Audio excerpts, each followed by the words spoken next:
Okay, so look, this is the thing, right?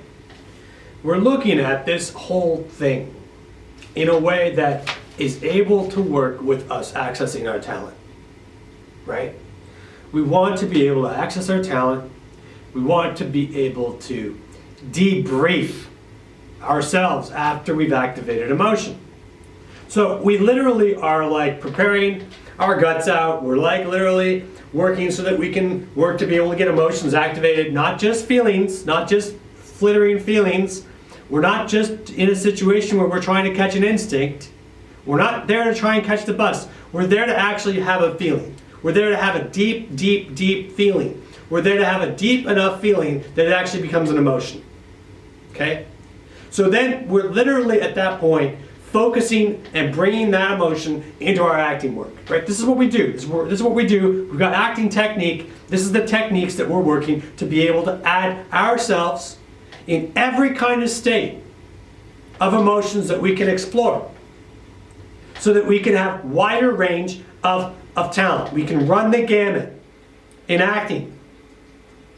So if somebody asks us, hey, listen, do you know how to be able to do this sad scene? Do you know how to do this happy scene? Can you go and do this thing of whatever? We can say, well, we can do this and this. Let's see if it works. So you can access your ability to be able to access your talent. But this topic is debriefing. Debriefing.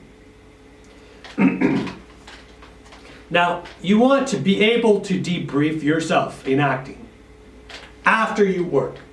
So we have the whole experience of the hustle and bustle of our emotional preparation.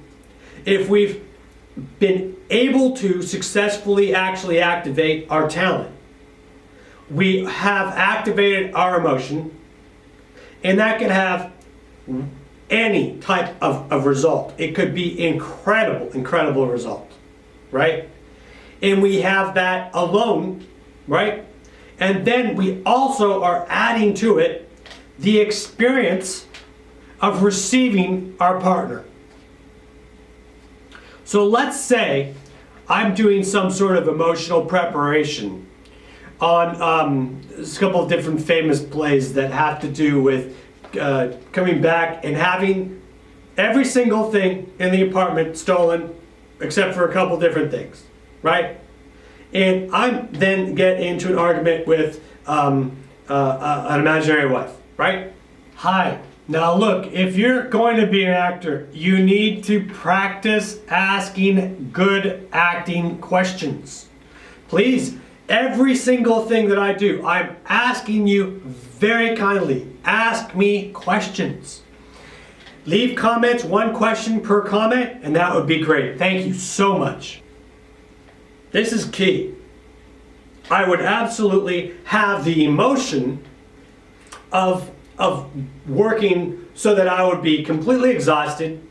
I would have this entire thing going on me, this whole element of this loss of having such a hard day and being fired that day and having this thing happen and having that thing happen and all this exhaustion, right? And I could find that, hey, I've never been fired, so how do I find an emotion that matches it? I go into an emotion that matches it, and I'm able to find that emotion, I'm able to activate that, I've got that life all in me, and then I walk into the imaginary circumstance, and to my surprise, my TV's missing. My TV is just completely missing, and my imaginary wife, which at this point I'm going to start calling and absolutely just saying my wife, is completely, absolutely oblivious and acting like it's my fault. Now, we're talking about debriefing here, right? But we have to talk a little bit through the circumstances because, there's a lot going on. And then over a period of a 15-minute scene, I get blamed from my wife, and it's even in the script, 30 different times for doing the wrong thing, when all I've tried to do was the right thing. All I've ever tried to do was the right thing.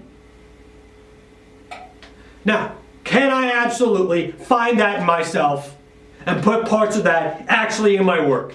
I have to ask myself, and can I do that? Okay, let's say I can. Let's say I can get some pieces of emotion of that.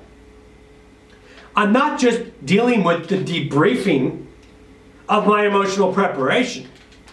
Now, after working this scene, I have to learn how to have techniques to let go of every single bit of this shock and surprise that I have for being blamed when I'm not working for somebody going and stealing our TV.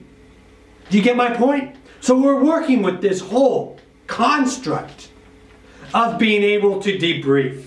We're debriefing our emotions. We're debriefing our talents. Well, look, one of the major reasons why you work with your emotional preparation separately, right? You work with your emotional preparation separately. You put your emotions, your real life emotions, and activate your real life emotions, and then you link that to your imaginary circumstance. So the first part of debriefing from this whole thing that we're calling acting, this whole activation experience under an imaginary world, we're in a situation where we're debriefing from and we're unhinging the fact we're like, okay, that whole circumstance was imaginary. Okay. So we start to acknowledge the fact that we are in an imaginary world. There are these programs that I use that are capable of doing these things like cartooning or like whiteboarding or drawing or sketches of you. So what you can do is you can use those cartoons. Work with the activations when you invite those feelings in. You get the moment of activation, you get the feeling, you get the expression, something comes out of you a little bit extra than just your facial expression, or there's a little bit extra thing just behind it. And this element, well, then you can work with these things called these cartoon things, these programs, and the links are in the description. And it will actually amplify your emotion a little bit more within your thumbnails. All of a sudden, we can start to relax. And when we relax, we're not reactivating our emotion, which sometimes happens. That is definitely something that happens when you're first learning to be able to do this. So you start to realize that the circumstances are not real, that you are acting, that it was something that you were getting worked up with, that the feelings were real, but it's not something that's a real circumstance. Then you work through the process of debriefing, and you take piece by piece what you built up, plus all the amplification of it, and you start to disassemble it. You start to disassemble the whole thing. Now, it's advisable to you. Advisable. You don't have to do it, but it's advisable to have a pen and a paper able to catch the small bits of things that you would absolutely be able to catch that are stuff that's kind of like sticking in you, or stuff that you didn't realize was important. All of a sudden you realize, like, man, there's like this like attitude in your co-star that you just didn't know that she had, and this is like something that's just shocked you. Okay, write that down. That's something for a future thing to use for later. Okay, now you already know that you're outside of the circumstance, right? So now what else is it? Well, there was this detail about the set that you know that you could work with and add that, so you write that down. This is part of your debriefing.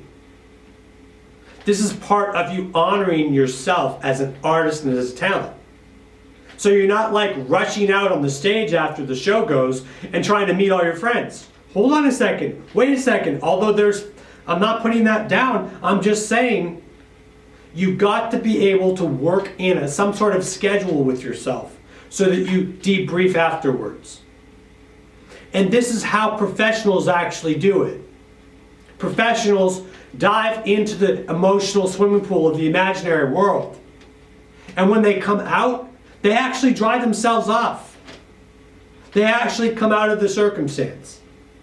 And if something comes up that's deep enough, you might have to go see a therapist on one or two things. And there's no shame in that. No shame at all. The reality is you work so that you're able to be emotionally healthy. And then you're able to put back all those little things and let go of those different things to be able to be a stronger artist the next show that comes up with the same scene. So I hope that this has been helpful. There is so much on this topic. I'm doing a lot of work on it, and please boop the like button, tell your friends, share the information, share it with people. Ask them, what do you do after your exercise when you're upset?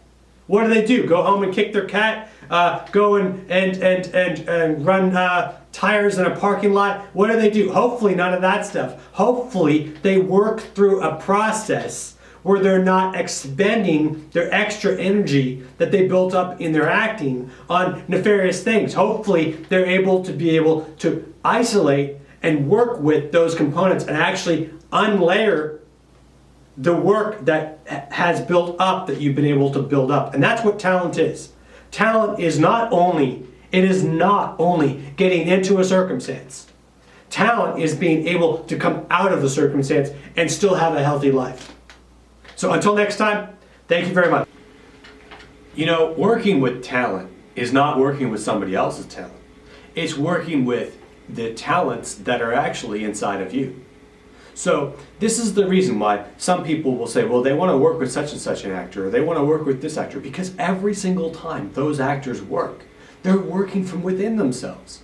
They're actually pulling something that's actually real from within themselves, and they're actually putting that into their work. Now, I'm working with all of these different videos, and I'm encouraging you to ask me acting questions, not because of me, because I want to see literally massive amounts of creative growth that are now capable because of a lot of the different changes in technology.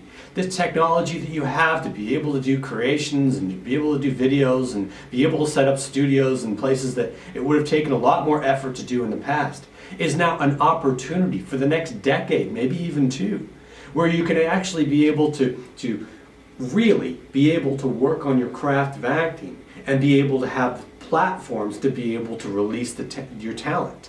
So join me, however you wish to join me, ask me good questions, and understand that your talent is actually something that's locked inside of you that you need to find the keys to be able to discover.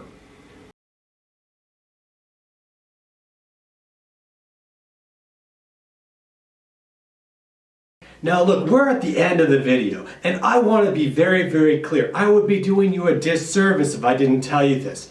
This is absolutely key.